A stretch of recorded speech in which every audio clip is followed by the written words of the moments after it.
Hello, I'm Esther Githui-Ewart. It's Thursday, November 11th. This is Africa 54.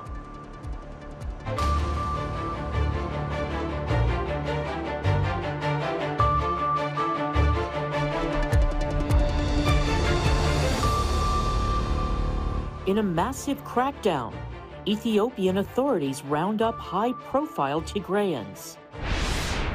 Why is gold mining in Burkina Faso becoming increasingly dangerous? And in South Africa, a green business college tackles hunger and unemployment.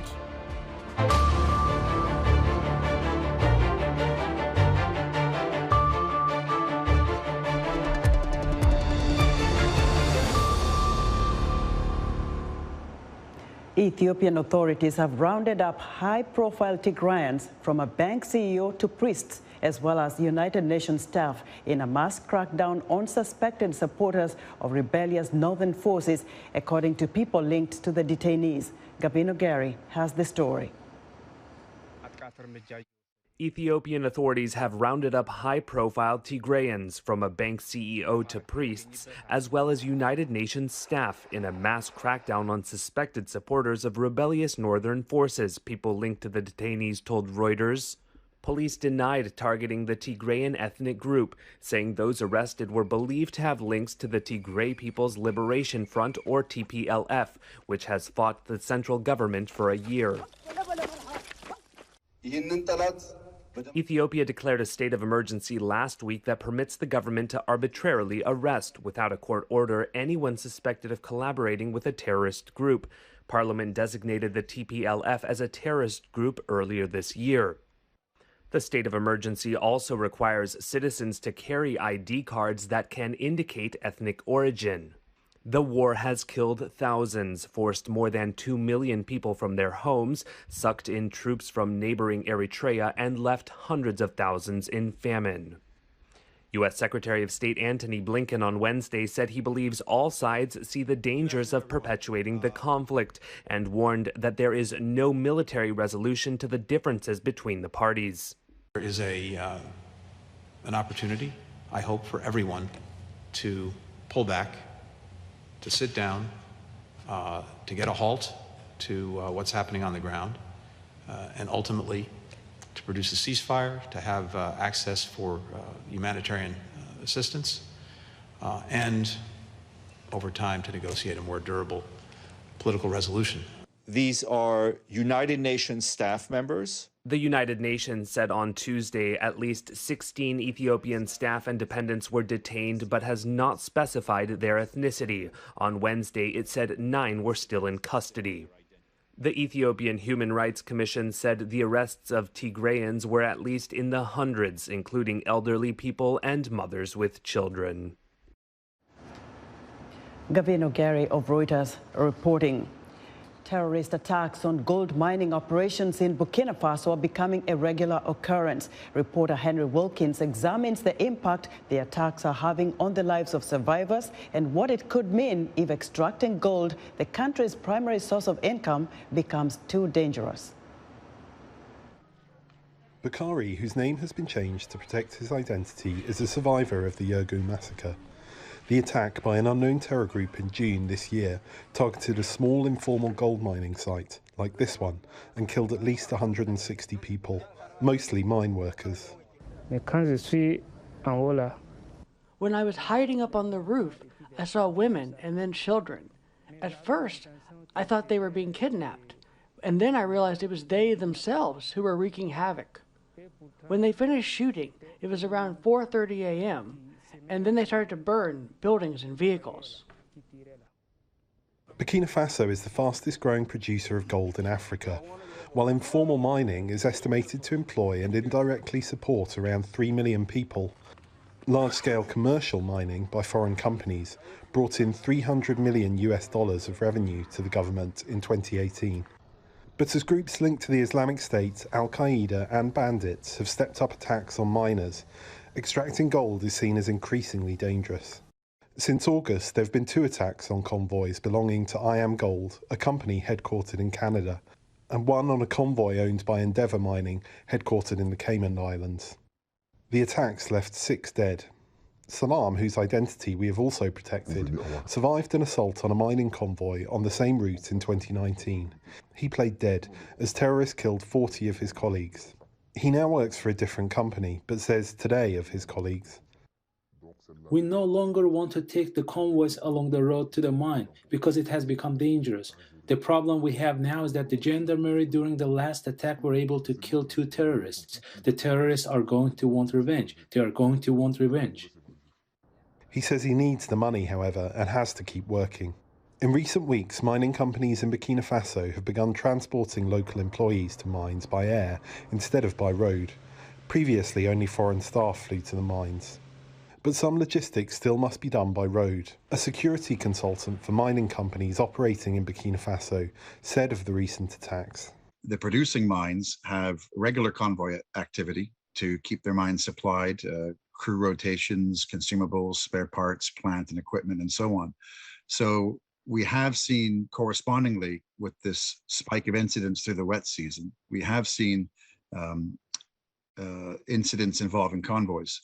Now, they haven't been devastating, not yet." Asked if deteriorating security might force some companies to pull out of Burkina Faso, one analyst replied, "Burkina Faso is now one of the most important gold-producing countries in Africa, and the large number of investors who've come in over recent years and the large number of mines that have opened up point to the economic attraction. So I don't imagine that companies would take a decision to pull out very easily."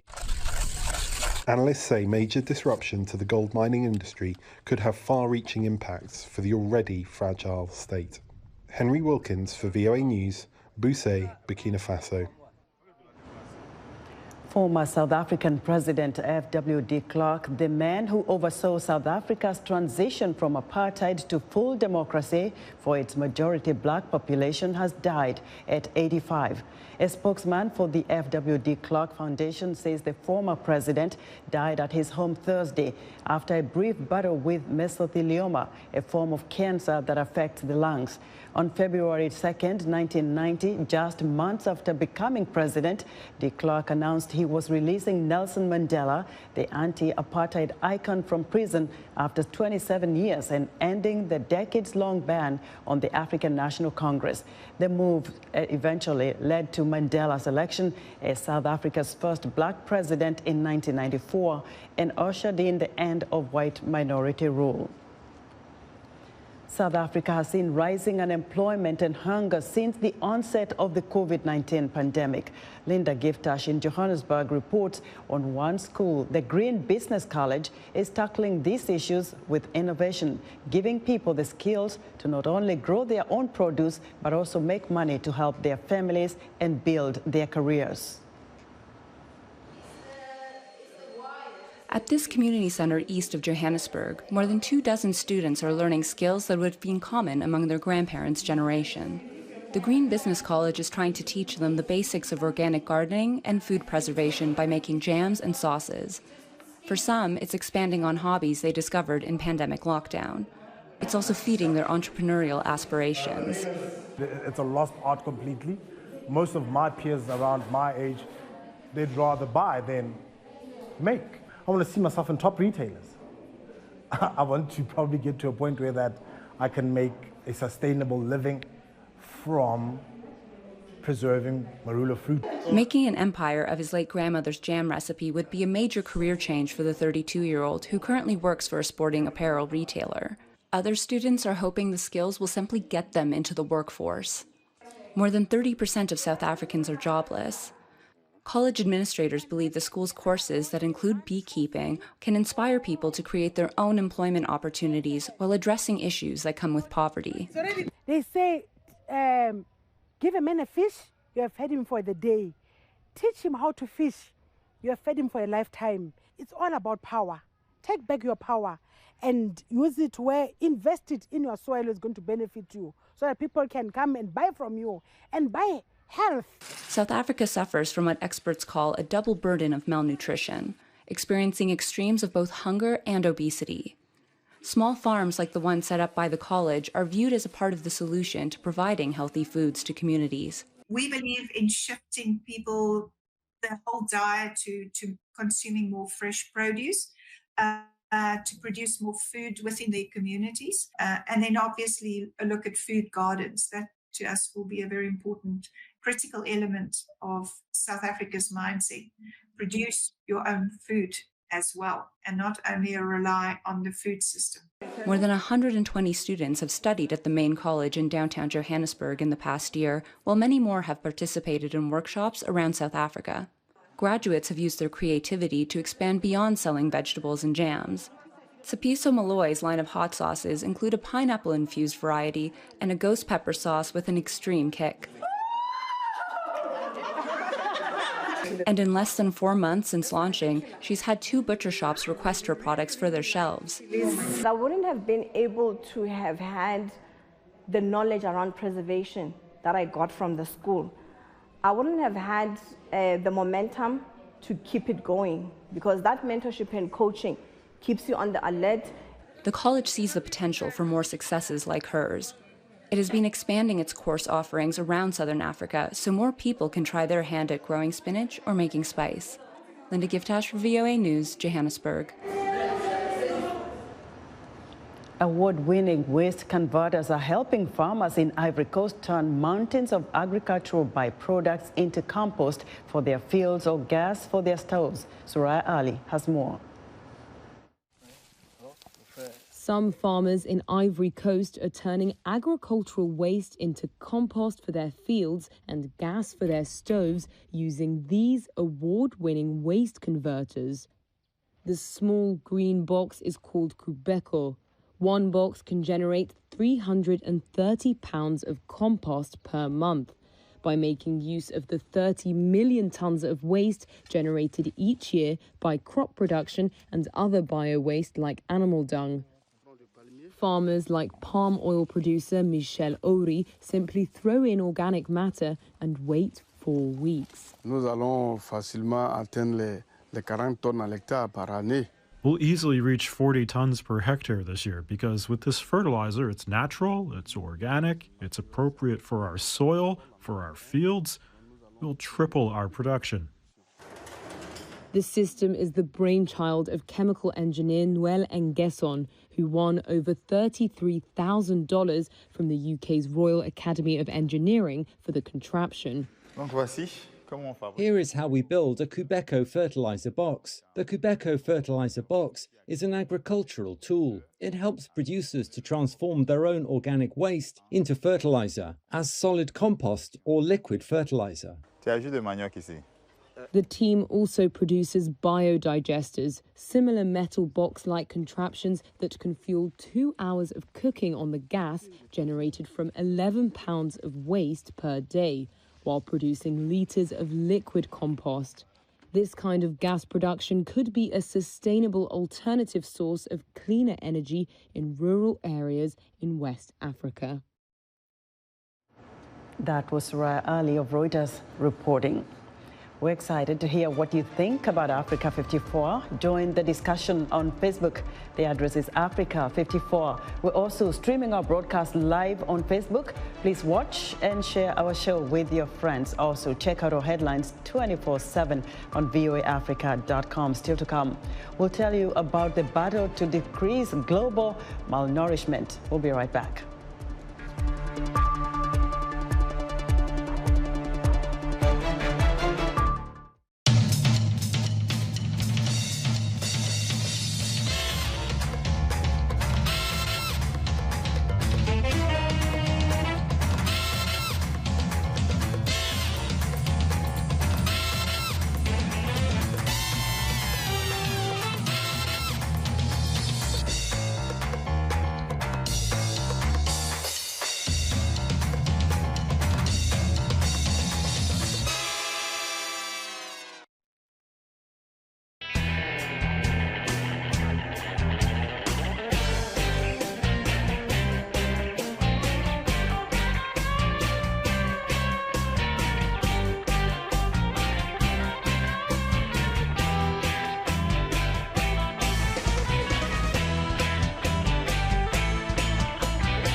Welcome back to Africa 54. The United States and China surprised the COP26 climate summit on Wednesday with a joint declaration to develop long-term strategies to try to limit global warming below 2 degrees Celsius over the next decade. The action comes as delegates enter the final hours of negotiation on a deal to slow global warming. Henry Ridgewell has the story. China and the United States are the world's two biggest polluters, and their future actions critical in the fight against climate change. So the two countries' joint declaration was welcomed at the COP26 summit Wednesday. The United States and China have no shortage of differences, but on climate, cooperation is the only way to get this job done. This is not a discretionary thing, frankly. This is science. It's math and physics that dictate the road that we have to travel. In the area of climate change, there is more agreement between China and the U.S. than divergence, making it an area with huge potential for our cooperation. Among the pledges were cooperation on controlling methane emissions, tackling illegal deforestation, enhancing renewable energy generation, and speeding up financial support for poorer nations. But the declaration did not include specific dates or targets. United Nations Secretary-General Antonio Guterres tweeted after the declaration, "Tackling the climate crisis requires international collaboration and solidarity, and this is an important step in the right direction." It has given new momentum to the negotiations as delegates try to agree on a final summit text by Friday, detailing how countries will limit global warming to no more than 1.5 degrees Celsius above pre-industrial levels, the target set in Paris in 2015. Summit host Boris Johnson urged delegates to grasp the opportunity. We're now finding things are tough. But that doesn't mean it's impossible. It doesn't mean that we can't keep 1.5 alive. Delegates are also negotiating how much richer nations should pay developing countries to mitigate the effects of climate change and decarbonize their economies, a pledge first made in 2009. And it's very frustrating to see countries that have spent 6 years conspicuously patting themselves on the back for signing that promissory note in Paris, quietly edging towards default now that vulnerable nations and future generations are demanding payment here now in Glasgow. The first draft text published Wednesday urges countries to revisit and strengthen their emissions-cutting targets before the end of 2022. It says rich countries should go beyond the pledge to pay poorer nations $100 billion a year. And it calls on governments to phase out coal and fossil fuels, but with no fixed dates. Countries need to commit to actually come back to increase and strengthen their targets and their actions. That's clearly one thing. The text does include that coal will be phased out and fossil fuel subsidies will be phased out. I think optimally you would have dates by which time they would be phased out, but it's important that they're there. With their joint declaration, observers say the United States and China have given added impetus to the summit. The coming hours will show whether the international community can agree on how to halt catastrophic global warming. Henry Ridgewell for VOA News, London. Children between 5 and 11 are rolling up their sleeves to get their first COVID vaccine shot, as many doses of the Pfizer-BioNTech vaccine has been approved for children. VOA's Begum Dunmez-Essels visited a vaccination center in Fairfax, Virginia, and filed this report. Children in America can now get their first COVID-19 vaccines at centers like this one in Fairfax, Virginia. Earlier this month, the U.S. Centers for Disease Control approved a recommendation that children between 5 and 11 years old receive a pediatric dose of the Pfizer-BioNTech vaccine. Now, the first of some 28 million eligible children in America are taking their first dose. It doesn't even hurt. I thought it was just over when, like 5 minutes after. I felt a little bit of it, but it didn't hurt. Pfizer-BioNTech says the vaccine is about 91% effective in this age group. Children aged 5 to 11 receive 1/3 of the dose provided to adults and other children over the age of 12. The dose amount is said to be powerful enough to trigger a strong immunological response while being low enough to avoid unwanted side effects. But some parents still aren't sure about following the recommendation. According to a 10-day study by the Klerk Family Foundation in October, nearly 1/3 of parents with children between 5 and 11 said they plan to wait and see before having their children vaccinated. I guess I would say do your research. I think it's safer to get the vaccine than not to personally, but that's me. I don't want my kids getting COVID, so I feel good that we're on our way to being fully vaccinated. Nearly 84% of Fairfax County residents have received at least one dose of the COVID vaccine. There is currently no data available for children between 5 to 11 years old. Begüm Dönmez Ersöz, VOA News, Fairfax, Virginia. The United Nations says nearly 690 million people worldwide were undernourished in 2019. The UN also projects that this number could continue to increase due to the COVID-19 pandemic. Experts say, among other things, climate change, conflict, and the COVID-19 pandemic are contributing to an alarming worsening of the global malnutrition epidemic. For more insight, Africa 54's Lino Mudu spoke with Sean Baker, Chief Nutritionist for the U.S. Agency for International Development. Often people think of food security, it means, well, in general at the national level, there are enough of the staples, be it millet or flour, just to provide everybody enough calories. That definition has evolved over time that includes that everybody has access to the food they need, not just calories, but both safe and nutritious food that they need, and that's also acceptable to their cultural conditions. What is the impact of USAID food assistance in the global landscape of nutrition and food security, and what is the work that the organization does? And at USAID, we work across 3 of the major sectors that need to deliver good nutrition. So we need to make sure, be it through agriculture, food systems, or food assistance, that we're not looking just at calories and economic growth.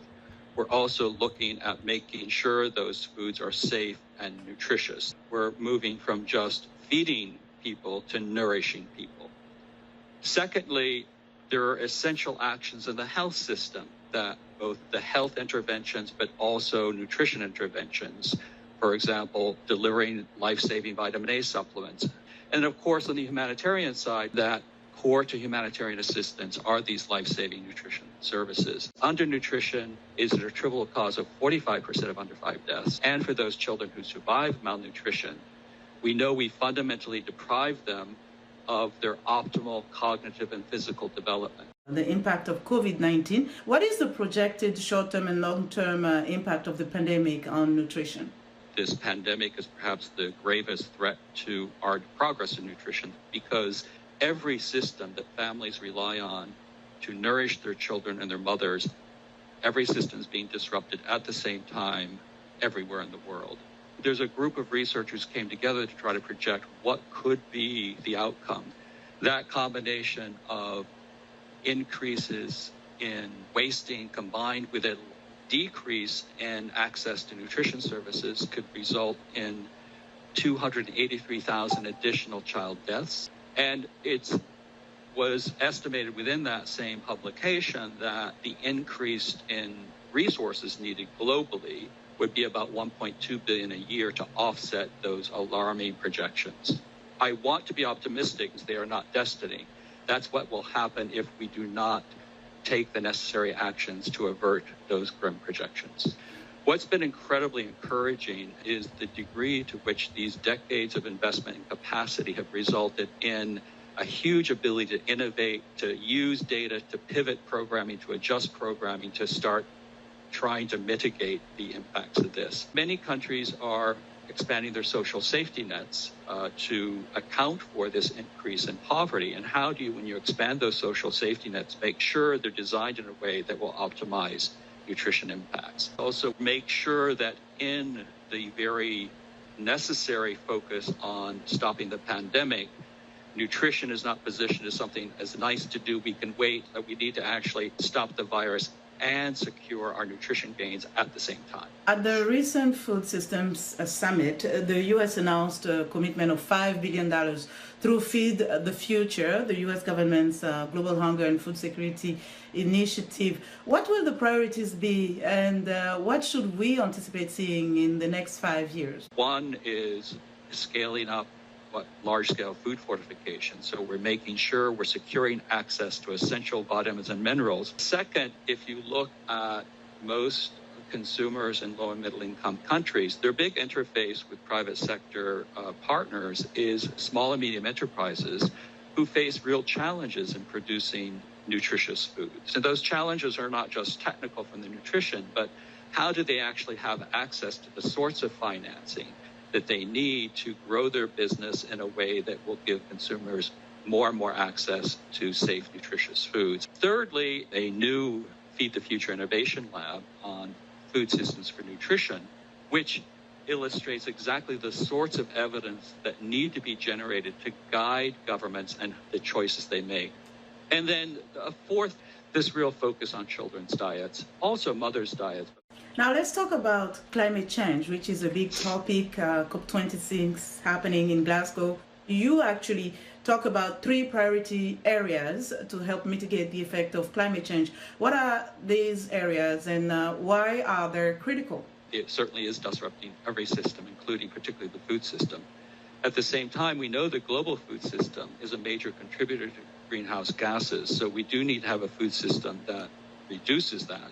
As we look at the reforming food systems so they are contributing less to the environmental crisis, that we also are taking into account that we have to do it at the same time we are securing access to safe, affordable, nutritious foods. If we want to save kids' lives, it's the most powerful thing we can do is invest in nutrition. If we want to secure children's futures, it's the most powerful thing we can do. And it really is not competing with any other priority. It's really foundational to achieving every other priority. Thank you so much, Sean Baker, for joining us today. Thank you, a real pleasure. Observers say the world was a long way from meeting the Sustainable Development Goal number 2 of zero hunger by 2030, even before COVID-19. And now the pandemic has rolled back years of progress. And that's our show for today. Be sure to watch Africa 54 on our website at voaafrica.com. From all of us here in Washington, thanks for watching.